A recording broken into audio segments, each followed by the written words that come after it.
Y la gloria del Señor entró en la casa por la vía de la puerta que daba al oriente. Aleluya, Señor Jesús. Bueno, para todos aquellos hermanos que han estado conectados durante estos domingos y también a los amigos, quiero informarles, y si alguien más se ha conectado que no haya estado estos domingos, les saludo en el nombre de Jesús. Y quiero informarle que durante estos domingos he venido llevando a cabo una serie de enseñanzas acerca del cumplimiento de los tiempos. Es importante que el cristiano, el Hijo de Dios, entienda en qué tiempo está viviendo. Por eso la Escritura dice: aprovechando bien el tiempo, porque los días son malos. Y máxime nosotros como hijos de Dios no podemos pasar por inadvertido los acontecimientos que están acaeciendo actualmente en el mundo. Debemos ser los primeros en estar alerta. Y aunque esto a nosotros no nos debe llenar de miedo, de incertidumbre, de temor, porque yo creo que ningún cristiano debe estar temiendo por lo que está sucediendo en el mundo, sino que al contrario, como hijos de Dios debemos estar felices, contentos al saber que la palabra del Señor Jesús se está cumpliendo tal cual el Señor lo dejó plasmado a través de los profetas y también de los apóstoles. Hay algo que quiero enseñar en esta mañana y que usted lo tenga en cuenta. Si bien es cierto, la palabra del Señor nos habla de muchas profecías que tienen que cumplirse para que el Señor Jesús venga a levantar su iglesia y llevársela al cielo, como también en su segunda venida a la tierra. Pero lo que más nos importa a nosotros como hijos de Dios es los tiempos que están sucediendo, que se aproximan prácticamente, para que el Señor Jesús levante de esta tierra a los hombres y mujeres que vivieron delante del Señor en temor y en santidad. De ahí que es importante conocer los tiempos. Es más, aún los apóstoles, cuando el Señor Jesús iba a ascender a los cielos, desconocían los tiempos, tanto que le dijeron a Jesús: Señor, ¿restaurarás el reino de Israel en este tiempo? Pero Jesús le dijo: es que no os toca a vosotros saber los tiempos o las sazones que el Padre puso en su sola potestad. Porque aún ellos creían que la venida de Jesús por primera vez a Jerusalén estaba dando el inicio del reinado de Cristo sobre la tierra. Pero Jesús dijo: todavía no es el tiempo. Entonces, son muchas las profecías que están plasmadas en la palabra del Señor, y vuelvo e insisto, y nosotros como hijos de Dios tenemos que conocerlas, tenemos que estar alerta para que a nosotros no nos sorprenda. Pero yo diría en esta mañana que al buen cristiano, al cristiano consagrado, aquel que está esperando al Señor Jesús, nada lo va a sorprender, no va a ser desapercibido. Pero sí quiero que tengamos en cuenta en qué tiempo profético es que nosotros, o es que el mundo está viviendo, para que entendamos que no estamos lejos del tiempo en el que el Señor prometió venir por su iglesia. Y hay una de las profecías que es como la antesala a que Cristo venga y se lleve su iglesia de esta tierra, y es la construcción del templo en Jerusalén. Es vital y es muy importante que entendamos que así como Israel es el reloj de Dios, el cual estuvo quieto casi por 2000 años, y que a partir del 14 de mayo de 1948 comenzó a andar nuevamente. Entendamos también que una de las profecías importantes que deben de irse cumpliendo con respecto a la venida de Cristo por su iglesia es el restablecimiento del culto religioso y la construcción del templo en Jerusalén. Pero quisiera en esta mañana dar unos pormenores de qué tan importante es el templo y la adoración a Dios. El diablo, cuando tentó a Jesús allá en el desierto, le dijo: todo esto te daré si postrado me adorares. Es decir, que el diablo quiere es la total adoración es solo a él. Pero Jesús le dijo: te equivocaste, Satanás, te equivocaste. Al Señor tu Dios adorarás y a Él solo servirás. Hay dos cosas importantes que el enemigo ha querido destruir durante todo el transcurso de la historia del pueblo de Israel, y es al pueblo como tal, diríamos tres: al pueblo como tal, acabar con la adoración del único y soberano Dios, y que la adoración solo sea para Satanás, y también el lugar de adoración. Por eso, ¿por qué es tan importante?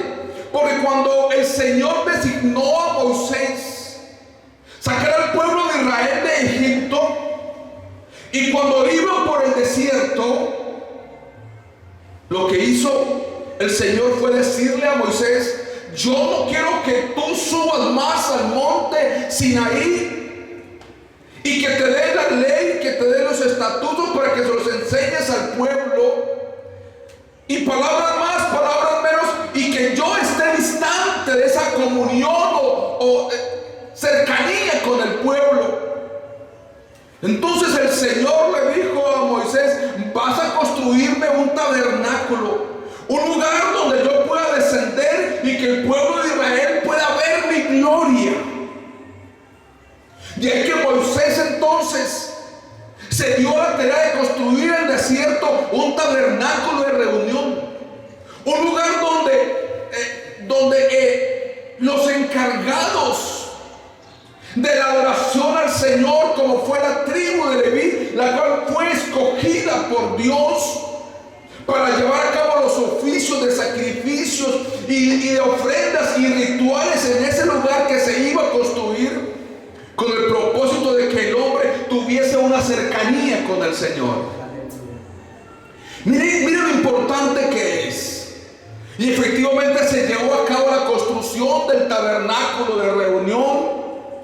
El pueblo durante esos 40 años, por lo cual divagó por el desierto, el pueblo de Israel, en agradecimiento al Señor, llevaba ya presentes, llevaba ofrendas, elevaba sacrificios, los cuales lo hacían los sacerdotes y los levitas en el templo, donde la gloria del Señor entraba a la zona más especial, al lugar más especial, que era el lugar santísimo, donde se depositaba la Shekinah, que es la presencia de Dios, donde Moisés entraba allí y hablaba con Dios, y el pueblo estaba afuera aguardando qué era lo que Dios le quería decir al pueblo. Después fueron los sumos sacerdotes los que entraban allá una vez al año, y eso era algo muy especial.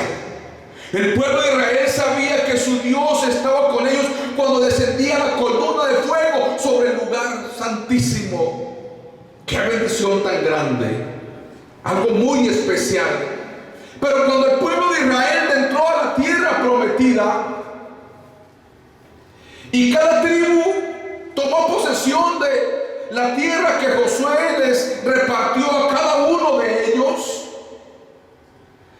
prácticamente ese lugar de adoración quedó por allá en un lugar llamado Silo, y donde el sacerdote ministraba. Porque no olvidemos que el pueblo de Israel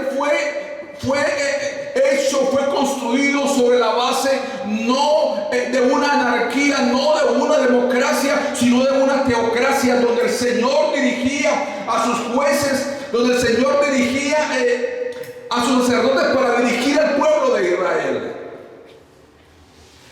Pero llegó un momento en que el segundo rey de Israel, llamado David, dijo: yo estoy viviendo en una casa bonita, una casa de cedro. ¿Y cómo es que el arca de la alianza, el arca del pacto, está por allí entre cortinas? Porque eso era el tabernáculo, era una construcción hecha en puras cortinas. No es justo que yo viva en una casa bonita y que el arca del Señor se encuentre entre cortinas. Dijo: le haré una casa. Y el Señor se le aparece a David y le dice: David, tú me vas a construir casa a mí. Tú has derramado mucha sangre. Más bien tu hijo, el que salga de tus entrañas, me construirá casa para mí. Y así sucedió. David se apuró en preparar todos los materiales para la construcción, y su hijo Salomón lo construyó.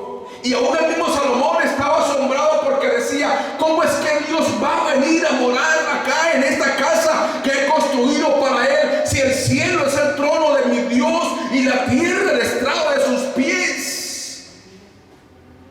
Es decir, Salomón miró la grandeza, la majestuosidad y el poder de nuestro Dios, que decía: ¿será que el Señor vendrá a venir a morar en esta casa? Pero el Señor en su misericordia vino y llenó la casa construida por Salomón, al punto que dice la Escritura que no podía administrar porque la gloria del Señor era mucha en aquel entonces. Aleluya. Ese primer templo construido por Salomón se construyó en el monte Moria. Más adelante voy a hablar un poquito de esto. Y se encuentra pues en la ciudad de Jerusalén. Hay algo que sucedió más adelante. Y es que después de la muerte de Salomón, y aún el mismo Salomón se desvió su corazón y se fue tras la idolatría. Y el Señor le reconvino y le dijo: Salomón, ¿qué estás haciendo?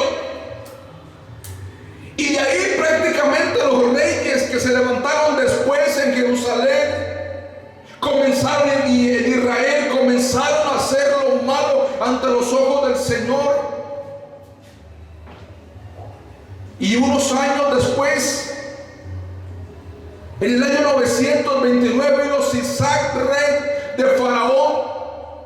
Faraón rey de Egipto, vino y desmanteló algo de ese templo que había hecho el rey Salomón. Todo esto, ¿por qué? Porque Israel había dejado al Señor. Y más adelante vinieron los enemigos de Israel y comenzaron entonces a minar la nación de Israel, el territorio de Judea.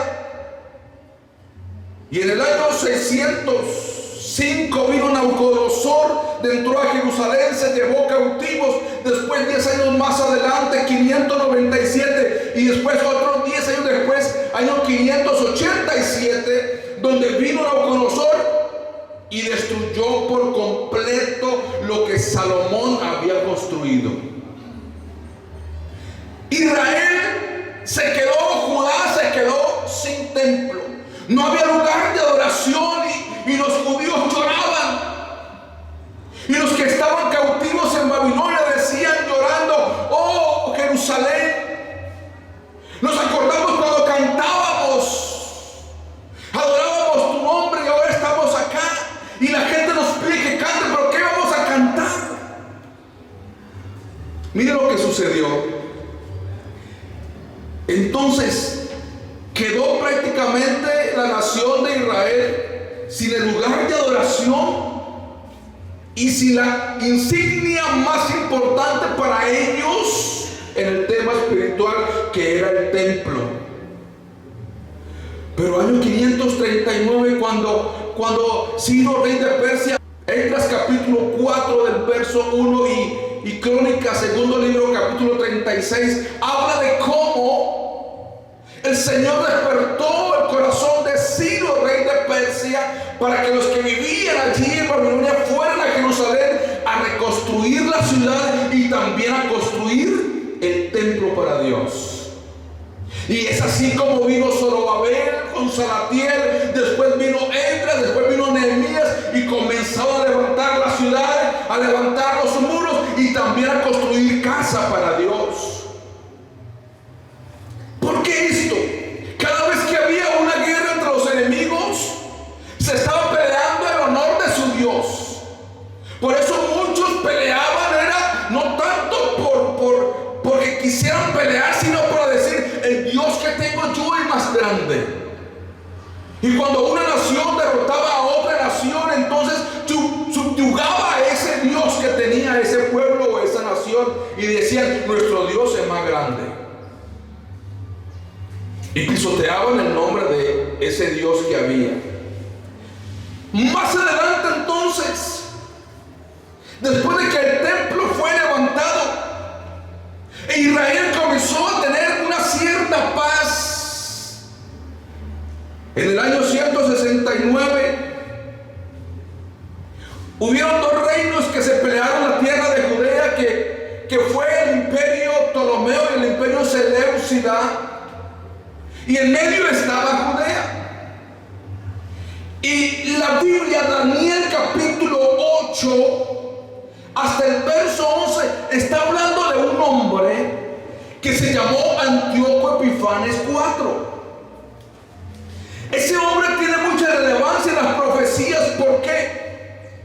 Porque este hombre, después de pelear con los Ptolomeos, entró a Judea y entró con insolencia al templo y arrogancia, y entró en el santuario y se apoderó del altar de oro, del candelabro y los utensilios que Ciro, rey de Persia, había mandado devolverlos nuevamente a Jerusalén, que los había llevado a Nabucodonosor, y se llevó muchos cautivos. Y un año después, ese mismo rey Antíoco Epifanes IV ordenó que en el lugar donde se había construido el templo se levantara una imagen de Júpiter Capitolino. Era la deidad más grande que ellos tenían. ¿En qué lugar lo construyó este hombre? En el lugar donde estaba construido el templo reedificado por Zorobabel. Y no solamente eso, ese también persiguió a los judíos como nunca lo había hecho nadie, tanto que publicó un decreto que ordenaba que todo el pueblo de Judea tenía que apartarse del Dios de Israel. Tenían, salvo pena de muerte, no podían circuncidarse, y la circuncisión era un pacto que Dios había hecho con Abraham. Y resulta que este hombre Antíoco Epifanes ordenó que no debían circuncidarse, y algunos judíos se hicieron operaciones para aparentar que no estaban circuncidados. Además de eso, entró al lugar santísimo, el lugar donde el sumo sacerdote entraba una sola vez al año. Ese hombre entró allá y sacrificó un cerdo. Oiga, ¿y sabe por qué un cerdo? Porque para los judíos los cerdos son abominables. Sacrificó un cerdo en el altar de Dios, en el lugar santísimo. Cogió la sustancia de ese animal después de haberlo cocinado y lo roció allá encima del lugar santísimo, convirtiéndose así, lo que dice el profeta Daniel, la abominación desoladora. También construyó un altar pagano sobre el altar del holocausto para ofrecer sacrificios de sus inmundicias. La fiesta de los tabernáculos que se llevaba a cabo en Israel, la cambió por una fiesta inmunda dedicada al dios Baco. El dios Baco es el dios de la borrachera, el dios de la glotonería, y forzó a los judíos a que también observaran esa fiesta al dios Baco. La reemplazó por la fiesta de los tabernáculos. También prohibió circuncidar a los niños, y el que desobedeciera eso entonces sería condenado a la pena de muerte. También quemó los libros de la ley, los libros de la Torá. ¿Y saben por qué todo esto? Sencillamente porque la gente no quiere que haya un templo para adorar al Dios verdadero. Y cuando alguien odia a Dios, odia a sus seguidores. Ese hombre fue registrado entonces como el hombre más perverso que hubo antes de Cristo, y prácticamente es el antitipo o es el gemelo del próximo anticristo que vendrá sobre esta tierra. Mira hasta dónde llegó este hombre.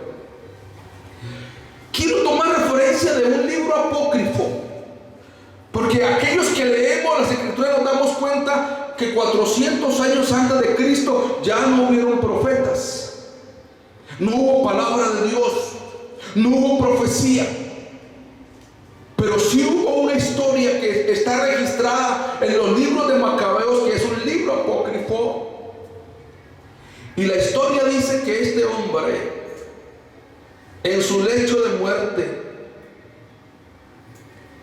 murió de una penosa enfermedad. La carne se le caía a pedazos y el cuerpo comenzó a pudrirse. Ese Antíoco Epifanes, a pudrirse. Era tal su hedor que nadie podía soportarlo, nadie podía atenderlo. Y así murió ese hombre perverso y arrogante.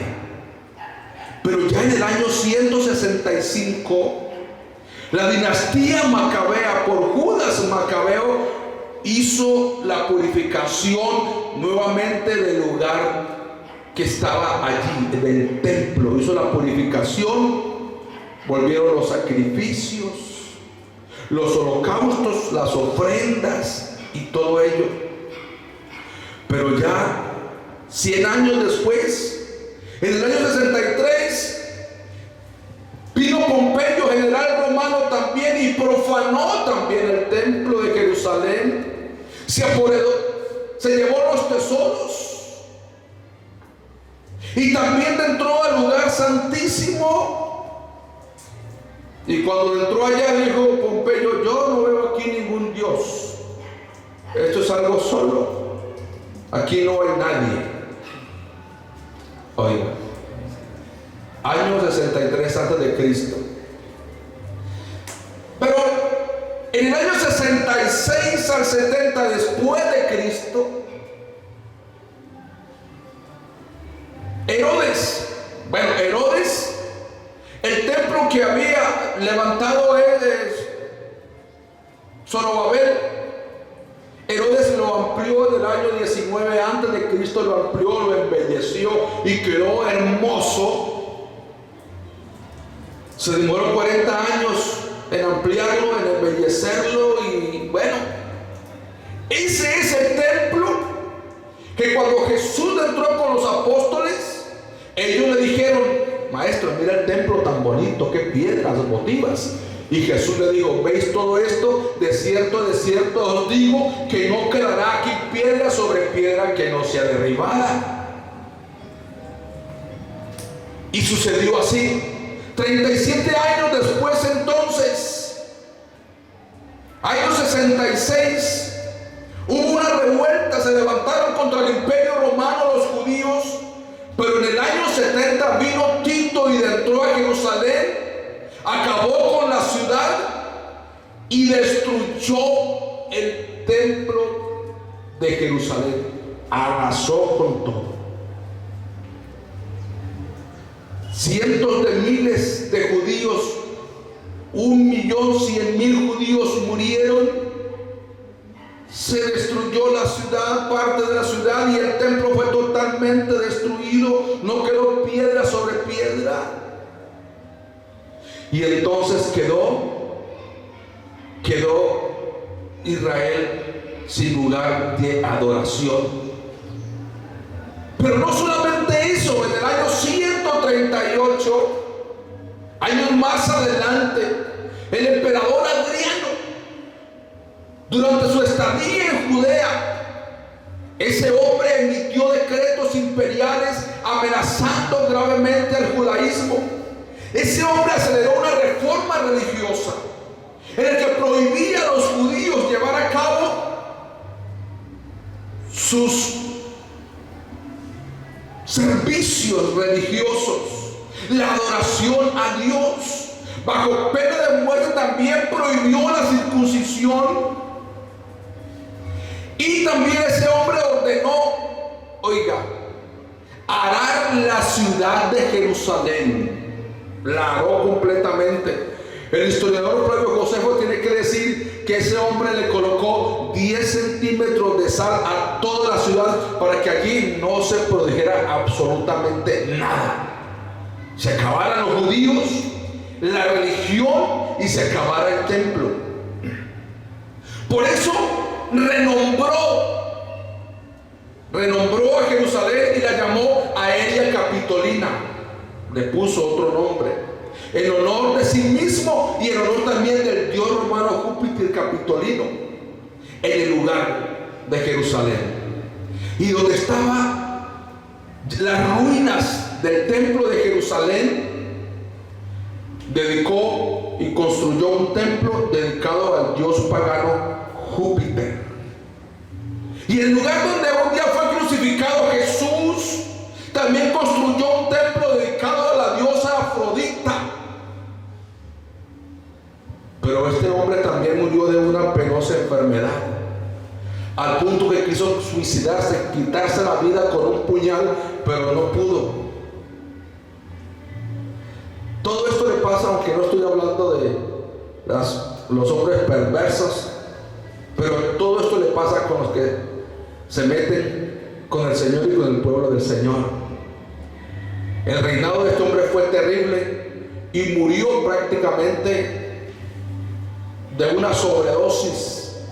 Le dijo al médico: quiero que me dé una sobredosis porque quiero morirme, y no se la dio. Más bien el médico se murió por él, se la tomó fue él. Pero más adelante, con una sobredosis de un medicamento, ese hombre murió. ¿Por qué he dicho todo esto? Porque es que el lugar donde un día Abraham iba a llevar a cabo el sacrificio de su hijo Isaac,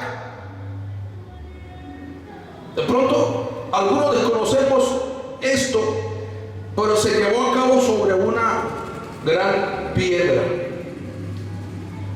Algunos han llegado a decir que esa piedra es el fundamento del mundo, de la tierra como tal. Pero es el mismo lugar donde Abraham estuvo a punto de sacrificar a su hijo Isaac. Fue el lugar donde Salomón erigió el tabernáculo de reunión y el lugar santísimo llamado Sancta Sanctorum, que es el lugar santísimo. Sobre esa parte fue que está construido la parte más íntima del templo. Ahí está la piedra. Pero aquí hay un problema. Estoy hablando del templo. Y es que la tradición islámica, es decir, los árabes, el mundo árabe, ellos creen que esa roca, creen que ese lugar donde hoy se construyó la cúpula de la roca, ese lugar donde Abraham iba a sacrificar a su hijo, no Isaac, sino Ismael. Ismael es el padre del pueblo árabe, del mundo árabe. Por eso cuando Israel fue esparcida por todo el mundo, los árabes tomaron esa zona y se adueñaron de ella. Al punto entonces que el califa Abd al-Malik construyó un domo de la roca en el año 691. Cuando usted mira las imágenes de Jerusalén, usted ve un domo amarillo y una construcción bien bonita. La construyó este hombre. ¿Por qué? Porque dicen que de ese lugar fue donde Mahoma ascendió al cielo, acompañado por un ángel y por su caballo, un caballo con cabeza humana, un caballo alado, y lo cual lo llevó a reunirse con Dios. Por eso para el mundo musulmán, ese domo de la roca es un lugar tan sagrado, pero allí está la piedra fundamental donde se construyó el primer templo de Salomón y el lugar santísimo. Óigame en esto. No solamente eso, también se construyó una mezquita, porque el domo de la roca no es una mezquita, es un lugar de mucho respeto y casi que adoración del mundo musulmán, pero se construyó la mezquita de Al-Aqsa en el año 715 en el monte del templo. Es decir, que hay dos construcciones donde Salomón construyó el templo de Israel. Hay dos construcciones, el domo de la roca y la mezquita de Al-Aqsa. ¿Qué pasa con esto? Para que se pueda construir un templo de adoración para Dios, se me estaba olvidando algo. Y lo único que quedó entonces, después de la destrucción del segundo templo de Jerusalén, fue el muro de los lamentos, una pared que cuando usted ve las noticias de Israel, usted encuentra a los judíos ortodoxos o algunos haciendo esta posición, colocando peticiones entre las rendijas de esa pared y llorando porque no tienen su templo de oración, y comienzan a hacer sus rituales y su adoración allí. Solamente quedó un pedazo de pared del templo, pero ese lugar estaba ocupado con el domo de la roca y con la mezquita de Al-Aqsa. Es indispensable que prácticamente en los albores de la venida del Señor Jesús, el templo, el tercer templo, debe ser construido. Y hace unos años se levantaron unos judíos rabinos ortodoxos llamados los constructores del templo. Es una organización de rabinos que están haciendo los preparativos para la reconstrucción del tercer templo en Jerusalén. Y como parte de su esfuerzo, estos hombres, oiga, por eso yo les decía, hermanos, al inicio, hay cosas que a nosotros de pronto no las sabemos o de pronto no nos interesan, pero bíblicamente, para que el Señor Jesús venga, se tienen que haber dado pasos importantes para la construcción del tercer templo en Jerusalén. ¿Cómo se va a construir? Está el domo de la roca, algo tendrá que hacerse con eso. La mezquita de Al-Aqsa, algo tendrá que hacerse con ello. Pero el templo de Jerusalén tendrá que construirse. Pero el instituto del templo, que es una organización que está haciendo los preparativos para la construcción del tercer templo, para que venga su Mesías, y como hijos de Dios sabemos cuál será ese Mesías, ellos han estado llevando a cabo desde 1987, no es ahora. la construcción de todos los artículos que estuvieron en el primer templo de Salomón. Mire, en los tiempos de Jesús, en la construcción del segundo templo, ya no estaba el arca del pacto. Ya no estaba.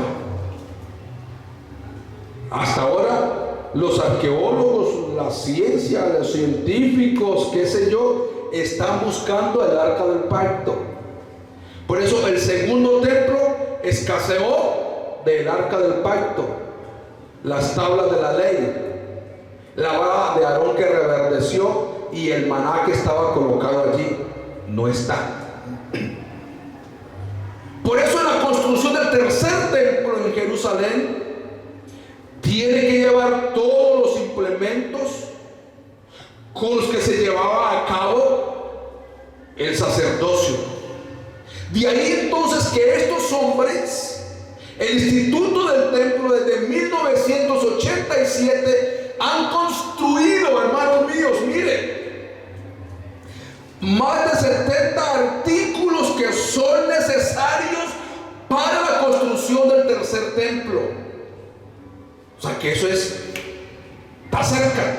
¿Qué han construido ellos? Voy a hablar de unas cosas nomás: las vasijas sagradas y las vestiduras del sumo sacerdote, y los sacerdotes ya están construidas. Está construida la fuente de bronce, el mirrad, el tridente, las vasijas de medición, las vasijas de bronce para las ofrendas vegetales, la pala de plata, la vasija de plata para las libaciones de vino, el calfi, la copa de plata, las vasijas de plata para las libaciones de agua, la hoz, los utensilios para las ofrendas de Homer, el abud, la vasija para limpiar el menorá, el jarro de aceite, el jarro de oro, el recipiente para el incienso, el cáliz del incienso, la pala del incienso, el menorá, que es el candelabro de 7 brazos, la mesa de los panes, el altar del incienso. Oiga, el arca de la alianza también ya la construyeron. Se llevó aproximadamente unos 42 kilos de oro y vale aproximadamente $3 millones solamente el arca de la alianza.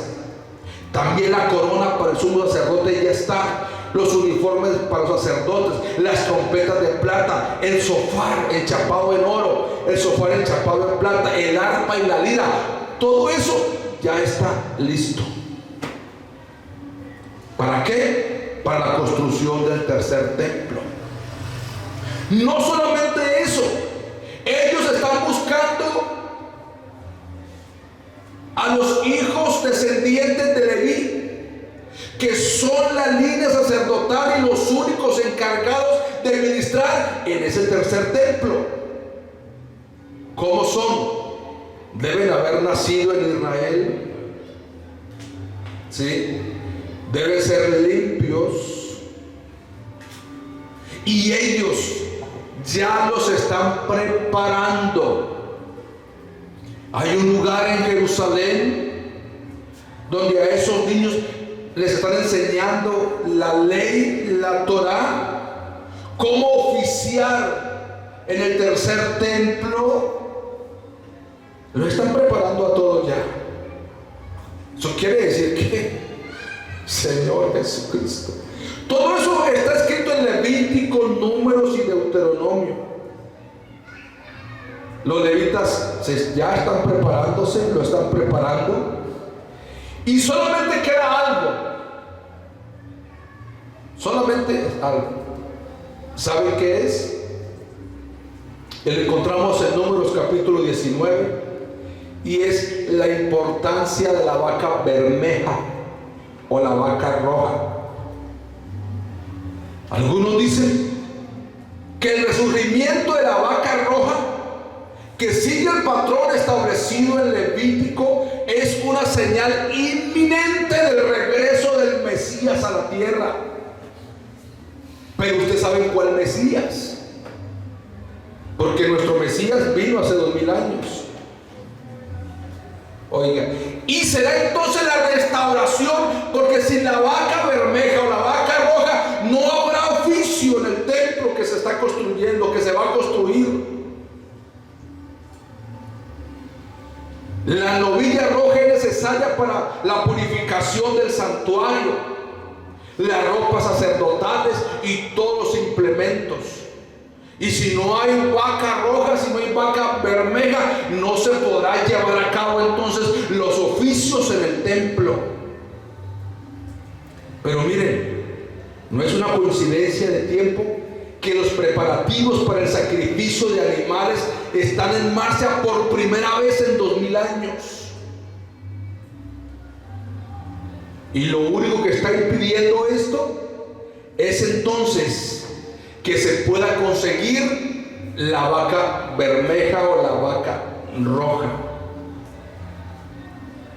Y miren, el Instituto del Templo, el que ya hizo todos esos implementos para oficiar en el tercer templo, está tratando de buscar entonces el Adumá Parad, que es la vaca roja, porque es un requisito según Números capítulo 19 del verso 1 al 22.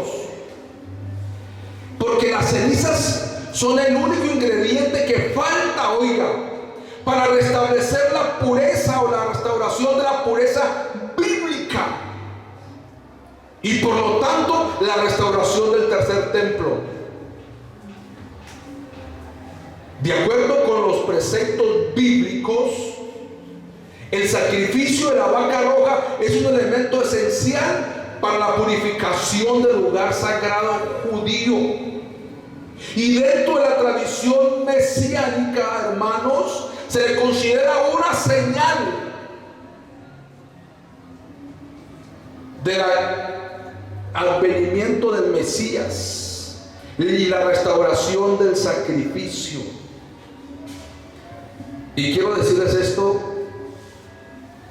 que el Instituto del Templo, sus rabinos, están buscando por todos lados la vaca roja. Y están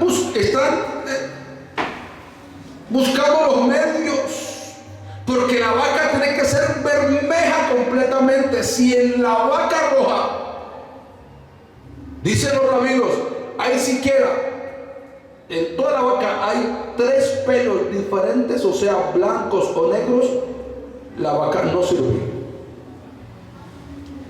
Tiene que ser roja completamente. Han habido algunas señas de vaca roja, pero han ido a verla y dicen, no pasa el examen. Hay un defecto, tiene 2 pelos negros o 2 pelos blancos y no sirve. Pero sabe, hermanos míos, que de acuerdo a la tradición judía, y esto me sorprendió, hermanos, porque de acuerdo a la tradición judía, desde el tiempo de Moisés, fue el primero que preparó la primera vaca roja. Hasta el segundo templo solamente se han preparado 9 vacas rojas. Oiga, y siguiendo la línea se cree entonces, dicen los rabinos, que solamente habrá en la historia 10 vacas rojas, dicen ellos. Por eso entonces la 10ª vaca roja será la anunciación del advenimiento del Mesías. De ahí que estos personajes, estos rabinos, están buscando por todos medios buscar esa vaca roja, aunque están llevando prácticamente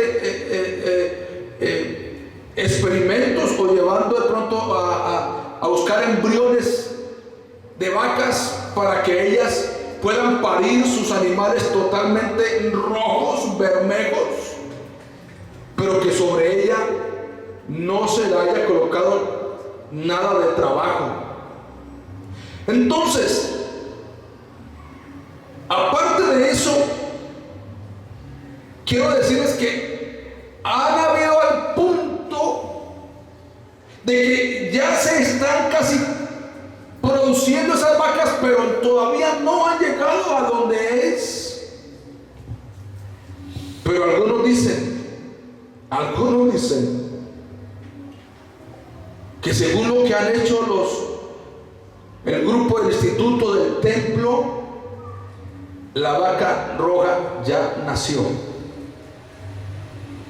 Yo digo las noticias con respecto a Jerusalén, con respecto a Israel, con respecto al nacimiento de la vaca roja, la cual purificará todo. Y no solamente esa la están buscando desde hace 2000 años y no la han encontrado.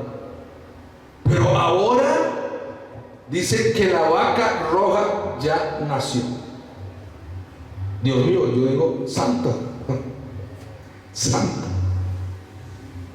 Solamente basta el visto bueno de los rabinos para decir esta es. Pero ya nacieron dos, han nacido dos. Hermanos míos, la venida del Señor está muy cerca.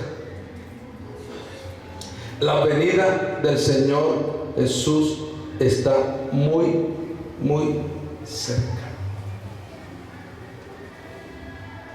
Cuando se levante, cuando esté todo esto prácticamente cuadriculado, ordenado,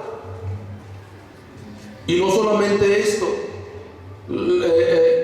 estos hombres del Instituto del Templo tienen sus arquitectos, sus ingenieros, y no se les va a demorar mucho la construcción del tercer templo. ¿Saben por qué? Porque la historia dice que todo se preparó en una cantera y se trajeron todo para construir el primer templo de Salomón. Y mientras se construía el templo de Salomón, no se escuchó el sonido de un martillo. Y por eso se está llevando a cabo unas construcciones de los implementos de una forma de que cuando llegue el momento de construir el templo, se hará como una casa prefabricada. Y ya se están construyendo. Solo hay un problemita, y es que sobre el lugar donde tendrá que ser el lugar santísimo está el domo de la roca,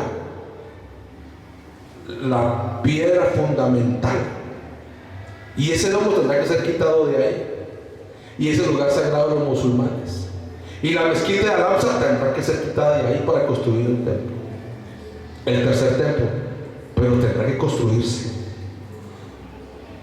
¿Por qué he dicho todo esto, hermanos míos?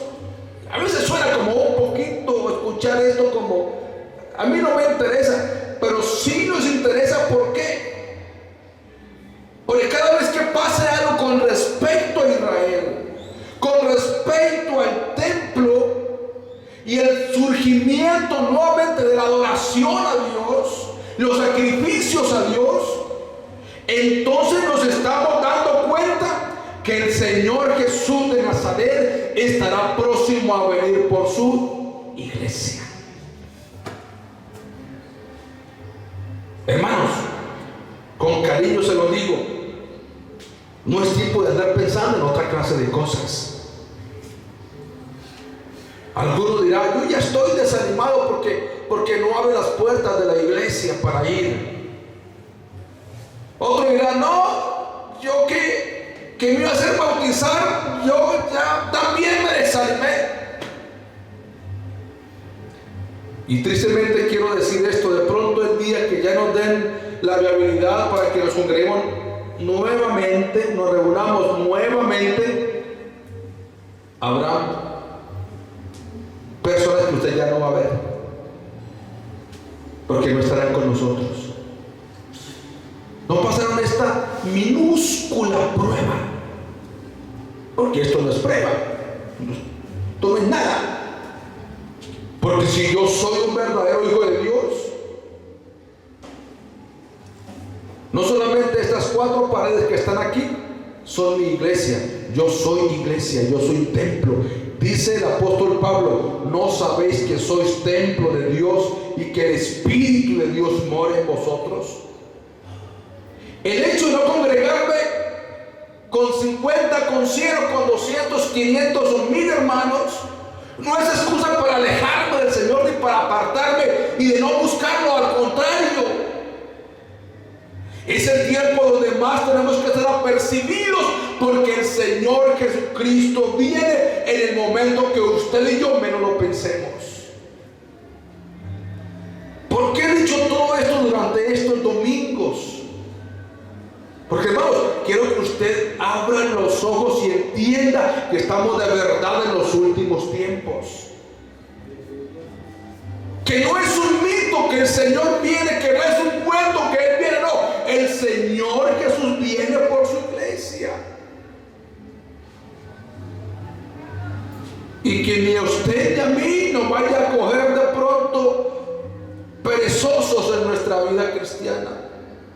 No nos ha amarrado las manos, ni tampoco la boca, ni tampoco los oídos, hermanos. No, Señor. No, Señor. Hay que hacer como al principio de nuestras casas, un templo para Dios. Nuestras 4 paredes que Dios nos ha dado en nuestros hogares, hay que hacerlo una iglesia para Dios. Así que, hermanos míos, la venida del Señor Jesucristo está cerca. Si ya le dan el visto bueno a la vaca roja, entonces, hermanos míos, y si no, pero ya todo está hecho. Solo basta ese animalito que debe ser vuelto cenizas con todo, entero. Y con ello se podrá purificar, santificar todo lo que se construya en el tercer templo. Desde los utensilios hasta todo lo que se colocará el sumo sacerdote, los sacerdotes y todo. Entonces, hermanos míos, no hay que pensar tanto, no hay que caminar tanto entre dos pensamientos. Josué tuvo que decirle a Israel: bueno, ¿ustedes qué les pasa? Palabras más, palabras menos. ¿Ustedes qué les pasa? ¿Van a seguir adorando a los dioses que dejaron allá al otro lado del río? De los heteos, de los amorreos, de los jebuseos, o a los allá dioses de Faraón. Pero él algo sí les dijo: ustedes verán lo que vayan a hacer, pero yo y mi casa, dijo él, estaremos allí en la brecha. Porque, hermanos, lo que está pasando en el mundo a nosotros nos debe llenar de alegría. Vuelvo, insisto, su casa debe ser una casa de oración. Ahora, sus hijos, todo su entorno, hermanos míos. Así que no es que falte mucho tiempo. Yo de verdad no creo que falte mucho tiempo. Pero no voy a pensar que porque falte poquito, entonces voy a dejar el trabajo en la empresa, voy a acostarme a dormir y que Dios me mande remesa del cielo. No, siga trabajando, siga laborando, pero que no descuide que su visión está puesta no en lo de aquí, sino en lo que está ahí arriba. Vamos a darle gracias al Señor Jesús. Hermanos, todo esto lo he estado haciendo para que entendamos de verdad y usted pueda darle una pellizcadita si es así, que entendamos que el Señor Jesucristo de Nazaret viene y viene. Aleluya. No te vas a quedar. ¿Cuántos años llevas en el camino del Señor? No importa si llevas unos mesecitos nomás, no importa. O llevas muchos años. No vas a perder todo ese tiempo. Por el contrario, afírmate más, afiánzate más, confía más en las promesas del Señor Jesús. El que ha de venir vendrá y no tardará. Señor Jesús, Dios de la gloria, para siempre vives. Dios de la gloria, para siempre vives. Oh Dios mío, de verdad que hay tanta necesidad en nuestras vidas de ti, Señor. Dios mío, y tú sabes que te necesitamos, Señor.